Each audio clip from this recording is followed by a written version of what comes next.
शिव शांति। अव्यक्त कृष्ण का मुरली सार। तारीख द 26 जून 2025। विषय परमात्मा कोई दंडात्मक सत्ता नहीं। प्यारी रूहानी आत्माओं, परमपिता को कोई देहधारी व्यक्ति या परकाया प्रवेश सीमित ऊर्जा कहना उचित नहीं। वह स्वयं प्रकाशित साक्षात परम शुद्ध ज्ञान का स्रोत और अहंकार रहित परम बिंदु है। वह आत्मा के अंतर की परम रोशनी है। जैसे दिए में बाती हो, वैसे आत्मा में परम की स्मृति। प्रश्न 1, तो क्या अंतर की रोशनी आत्मा को चेतावनी दे सकती है? ध्यान रहे, चेतावनी वार्निंग देना एक भय प्रधान या नियमबद्ध न्याय का संकेत है, पर परमात्मा दंडदाता नहीं, ज्ञानदाता है, प्यार और क्षमा का सागर है। चेतावनी तब दी जाती है जब कोई सत्ता दूसरों पर नियंत्रण का दावा करती है, पर परमात्मा ऐसा नहीं करता। वह कहता है, मैं ज्ञान देता हूं, अपनाना तुम्हारा अधिकार है। जो करेगा वही भरेगा। यह कर्म की सहज गूढ़ विधि है, मेरी बनाई हुई नहीं। मैंने तो साधारण सा मंच रचा, तिस पर तुम गुड्डे गुड्डियों को खेलने के लिए उतार दिया। बस निमित्त समझकर तुम्हें केवल खेल खेलने के लिए कहा गया था, परंतु ड्रामा अनुसार ही तुम कर्म में डूब गए। प्यारे आत्मिक बच्चे, संसार में जब तक आत्मा करता है तब तक हर कर्म उसके लिए बीज है। हर बीज एक वृक्ष बनता है, सुख का या दुख का। इसीलिए कर्तापन में रहकर आत्मा को सजा और भोग दोनों की आवश्यकता पड़ती है। वो ये नहीं समझ पाती कि हिसाब किताब की अवधारणा कभी न समाप्त होने वाली यात्रा है। कुल मिलाकर हिसाब किताब की भाषा उस आत्मा के लिए है जो अब भी कर्मफल, रचयिता, परिणाम, दोष और पुण्य के चक्र में है। जैसे बच्चे को पहले अच्छा करो और ना सजा मिलेगी कहकर सजग किया जाता है, परंतु जागी हुई आत्मा को ये भाषा बचकानी लगती है। वो जान गई है कि मैं नहीं करता, जो हो रहा है वो बना बनाया दृश्य है। वो आत्मा साक्षी बन जाती है। साक्षी आत्मा उस विराट रोशनी से जुड़ जाती है जो न सजा देती है, न इनाम, न डराती है, बस प्रकाश है, प्रेम है, शांति है। प्रश्न 2, बाप से रूठोगे तो सद्गति भी रूठ जाएगी, क्या ये सत्य है? इसका गहरा उत्तर यह है, आत्मा जब अपने परम स्रोत से दूर होती है तो सत्य का प्रकाश छूटता है। ये कोई दंड नहीं है, बल्कि उस जुड़ाव के अभाव का परिणाम है। जैसे सूर्य से पीट कर लो तो धूप नहीं मिलती, सूर्य रूठा नहीं, तुमने मुंह फेर लिया। सद्गति कोई व्यक्ति नहीं, चेतना की स्थिति है। जब आत्मा स्रोत से कटती है तो सद्गति स्वाभाविक रूप से लुप्त हो जाती है। प्रश्न 3, सजा की बात, क्या आत्मा को सजा मिलती है? नहीं, आत्मा जब साक्षी स्थिति में रहती है, कर्ता भाव से मुक्त और ज्ञान में स्थित, तब वो फल का भोगी नहीं होती, सजा नहीं मिलती उसे। लेकिन आत्मा अगर कर्ता बनी हुई है तो स्वतः ही वो कटघरे में खड़ी हो जाती है।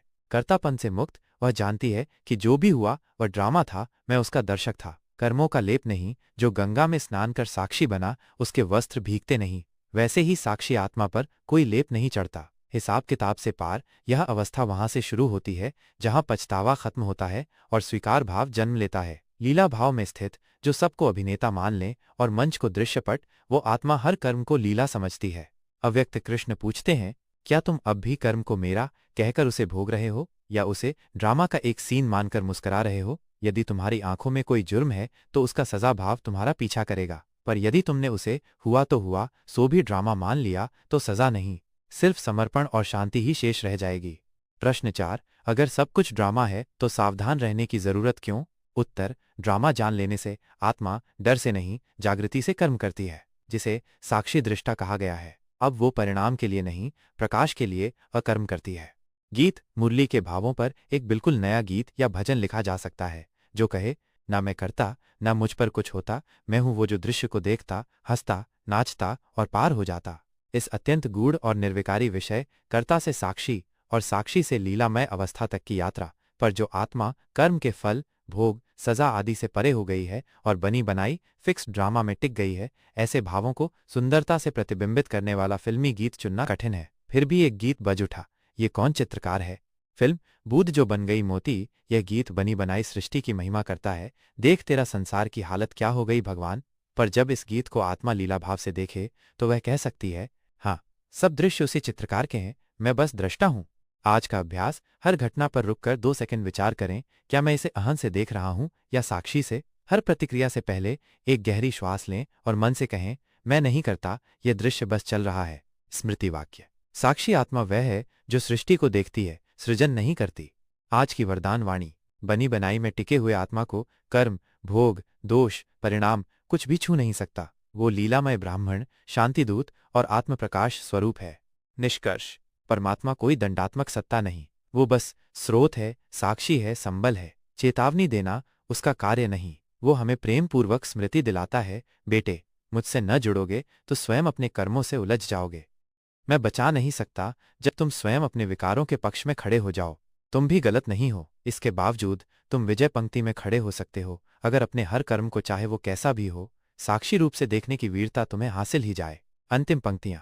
परमात्मा कभी रूठता नहीं, वो तो सतत प्रतीक्षा करता है। हम ही जब अपने साक्षी स्वरूप से रूठते हैं तब सजा जैसी अनुभूतियां जन्म लेती हैं। जो अपने अंतर की परम रोशनी से जुड़ा है, न तो डरता है न दुखी होता है, वो बस जागा हुआ होता है। अच्छा, शिव शांति।